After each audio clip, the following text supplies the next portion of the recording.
This video isn't planned, really. It's an exploration and an invitation to you to think about something. And that something that I want to think about with you has to do with AI avatars. What they're able to do and what they are unable to do. But not because I think they are bad, but because I think that there's something to gain here. What do I mean by that? I just watched a fantastic TED Talk by Jojo Mayer, who is a really great drummer.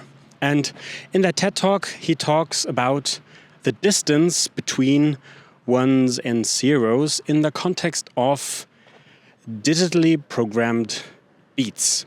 And he explores when he remakes those digitally made beats with his drum kit, what the difference is.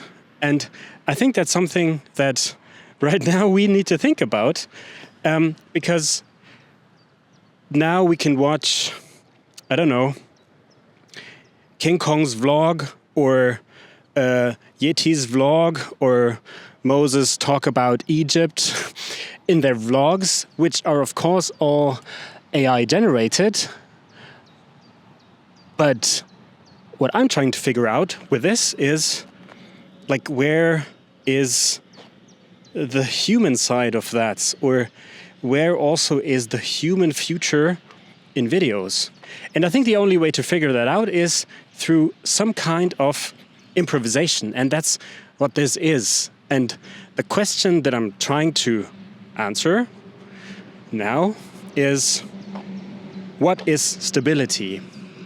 And how would I answer that question in a human way that is understandable for humans, but not replicable by an AI avatar? That's what this is. And I'm glad if you're joining. Now, first of all, to understand stability, we need to understand what it means to have a body and how to use a body. And that's something that Josef Frutzek of Fighting Monkey likes to say. He talks about the 3 body weight centers. And those are your head, your chest, and your hips.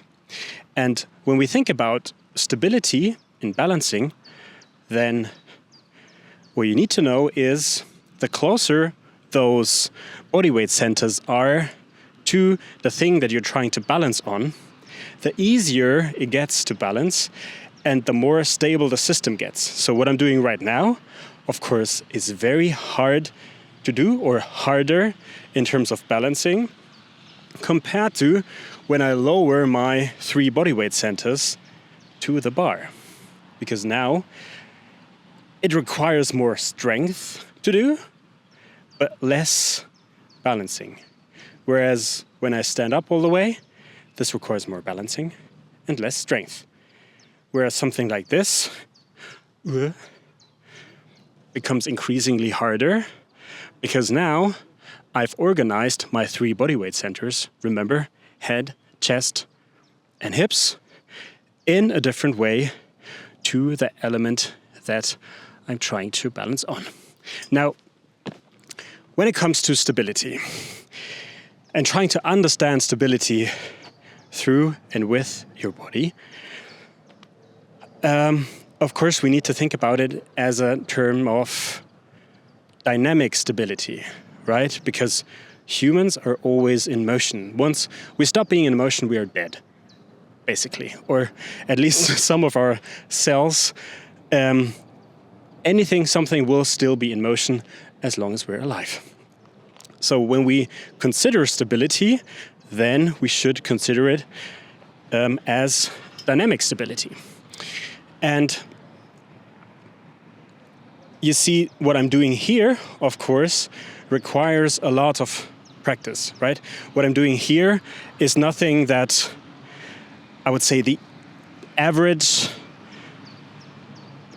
guy or girl will be able to do without any sort of practice, because of course I have practiced this. So how you think of stability and what stability feels like to you is entirely different to what it feels like to me. For you, something like this might challenge your stability, or something like this might be impossible because it requires not just stability and strength. And so stability and strength are interlinked, of course, through this thing that we call a body. Now, let me show you something. I need to put down the microphone for that.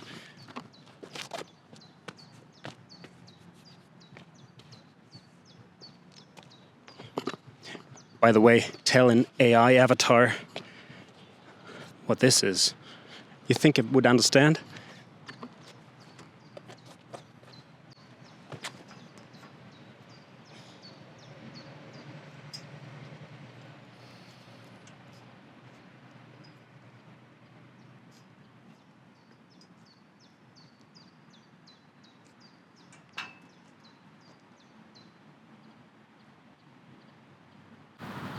Again, here I'm working with the body weight centers, only now they, of course, are organized in a different plane, right? Now the 3 body weight centers are really close to the element that I'm trying to balance on, which again makes the balancing easier.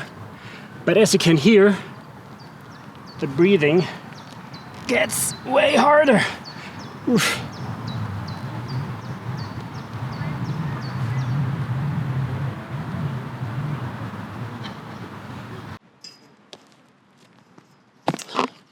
So now you wonder, maybe, is this guy trying to prove something? I'm not trying to prove anything. Well, of course I have in mind that I think that for some time we'll still be able to distinguish between an AI avatar on video and a real human being acting on video, if we get the right information or the right amount of information. But what I'm really more interested in is can we maybe learn from that replicable AI avatars? And can we try to integrate that knowledge into the work we do with videos? Because I work a lot with videos, and I think in terms of advertising, in terms of social media, we will see a lot of those AI avatars. But when it comes to a real human connection that doesn't have to do with a product being held into the camera or presented into the camera, I think in that respect, well,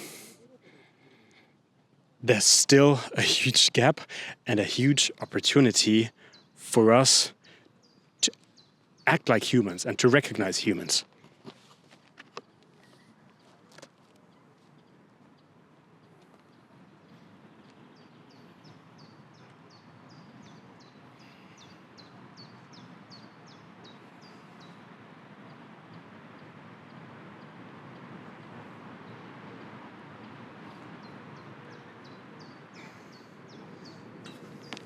Got an idea.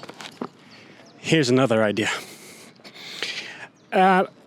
Remember, I told you that bringing the 3 bodyweight centers closer to the element of balancing makes the whole thing easier. Well, what about this? What about this move?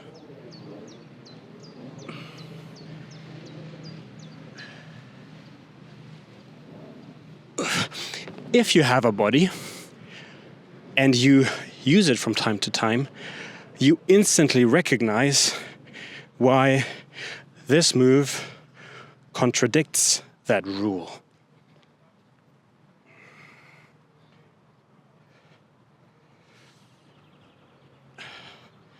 I'm usually not doing it with a microphone in my hand, so it's a little bit harder. Right, it contradicts the rule, but it proves a point. It proves how dynamic even that rule is. I need to check how long this video already is to not keep you too long from whatever you're trying to do. Okay. I'm gonna do one more thing, I think. And if you've made it this far, I'm really interested in your thoughts on this. Right, like I said before, I'm not trying to prove anything. This is an exploration. Because I do believe that we're still human for a long time, and it will matter for a long time that humans are talking to each other and are interacting with each other. But that poses the question to all of us, what is that human thing? And, well, how do we know that there's another human being?